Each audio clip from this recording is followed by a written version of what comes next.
Hello again from the UNIAPAC World Congress. And here today we have a representative, one of the top people, particularly for the organization in Western Visayas, of the European Chamber of Commerce in the Philippines, ECCP.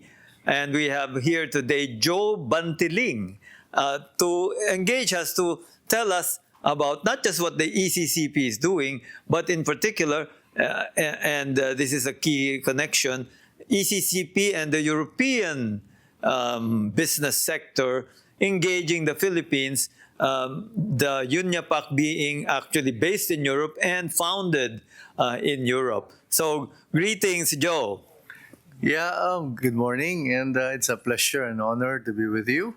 I hope I can give justice to all what the things you wanted to understand from us. Well, I know ECCP is really, I think, escalating your involvement in the Philippines. And I guess my quick question is, what are some of the major areas in which you see growth happening in the economic and business engagement between the Philippines and Europe? Traditionally, ECCP was here decades ago. Mm-hmm.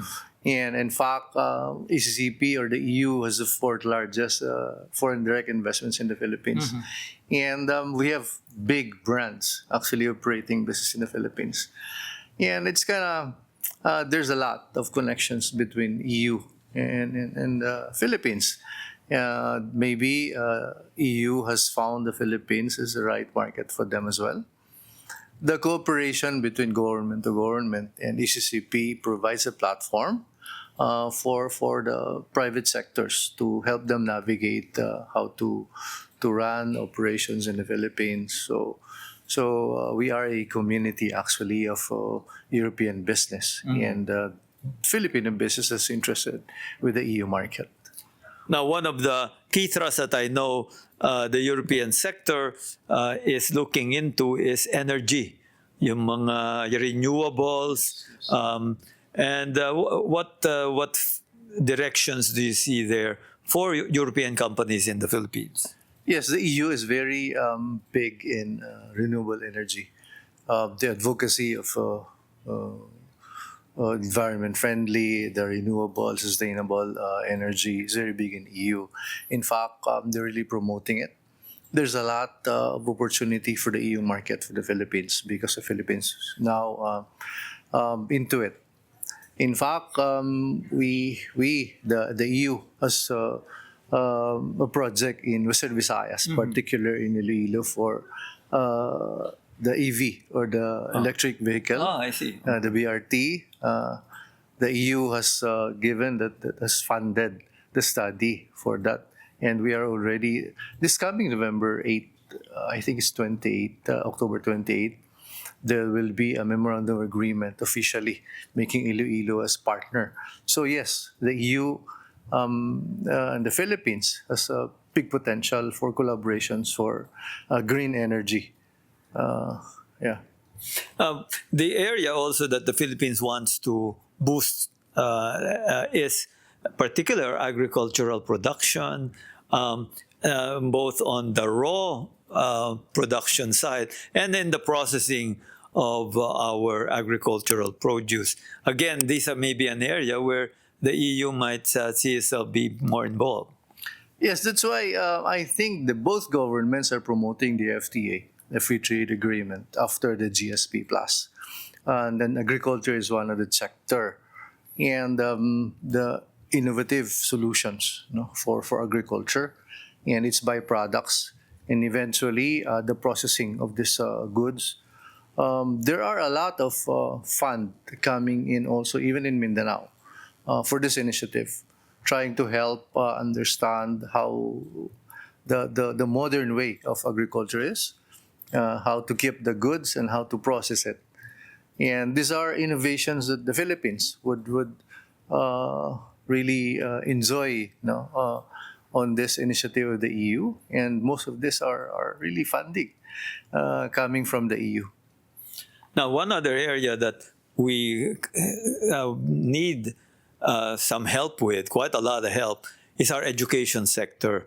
We have unfortunately had problems even at the elementary level, and then we do want to grow our higher education toward the areas that will be more relevant in our modern high-tech society. What areas can the European Chamber of Commerce as well as the European Union help in this area? As I mentioned during the plenary, we need a lot of reskilling, upskilling, and we need a lot of help when it comes to technology-driven industries. So EU can help a lot in terms of IT BPM, so specifically the cybersecurity, Yeah. the AI, and industries' interest in innovation. We know EU is already advanced in terms of their technology, and the Philippines could be a recipient of these technologies because of the bilateral agreements of both countries. The business landscape right now is really, I would say, we are in a happy place right now with the current government, because the EU are very happy with how our president is tackling these issues, and Philippines is a very friendly country now for the EU.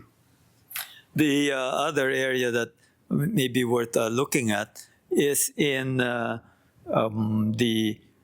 trying to mobilize our scientific and research sector. This is a key strength of Europe. Massive knowledge in your universities and institutes and even corporations.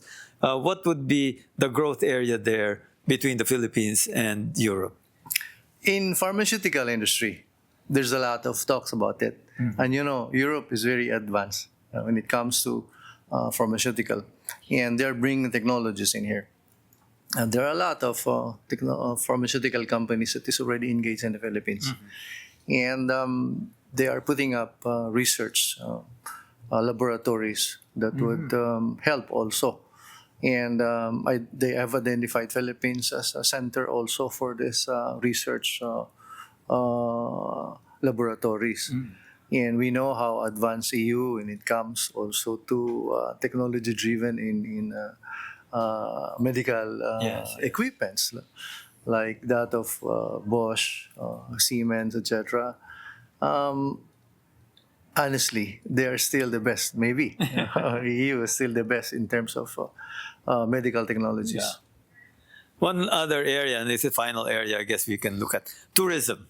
I mean, Europe is, of course, massively developed in tourism. We are developing our own. And there are, of course, a lot of tourists who from Europe who might be coming to our country. What's the roadmap for collaboration in tourism development? Both of us understand that Philippines are really the top choice of the EU when it comes to tourism, I have to be honest. But the ECCP is doing its best to promote that the Philippines would be the best destination for EU. One is that we have a friendly people, smiling people. Number two, we have good food. Number three, we have very nice beaches here. We have nice ecotourism as well. Personally, better than our neighbors like Vietnam and Thailand. And maybe we just need, the government needs us to help promote tourism. It's not really being promoted, but this is a role of the ECCP as well to promote that the Philippines would be the best destination for tourism. And not just for tourism, but also medical tourism, maybe for retirement. Maybe for our senior citizens that would want to be pampered here because we are a caring people. So everybody needs to contribute in telling the whole world that the Philippines is indeed the best place for tourism, the best place to retire, and the best place to have their families. Maraming salamat, Joe. Thank you, Joe Bantiling, the European Chamber of Commerce in the Philippines, a man in Western Visayas, Western Visayas, but at the same time quite high in their national leadership. And we thank Joe for giving us really a full range of information on Europe and the Philippines moving forward in economy and business. Maraming salamat, Joe. Thank you so much. ECCP is here to help the European companies when they wanted to put up business here. It's a platform that would help and guide them. We are here to make sure that they are taken care of when they are in the Philippines. And we are here for the Philippines because Philippines is open for business. Thank you so much. Thank you, thank you. Maraming salamat po. And that is Joe Bantiling, Western Visayas head of the European Chamber of Commerce in the Philippines. And we hope you will find much in this discussion on pursuing business between the Philippines and Europe. Thank you.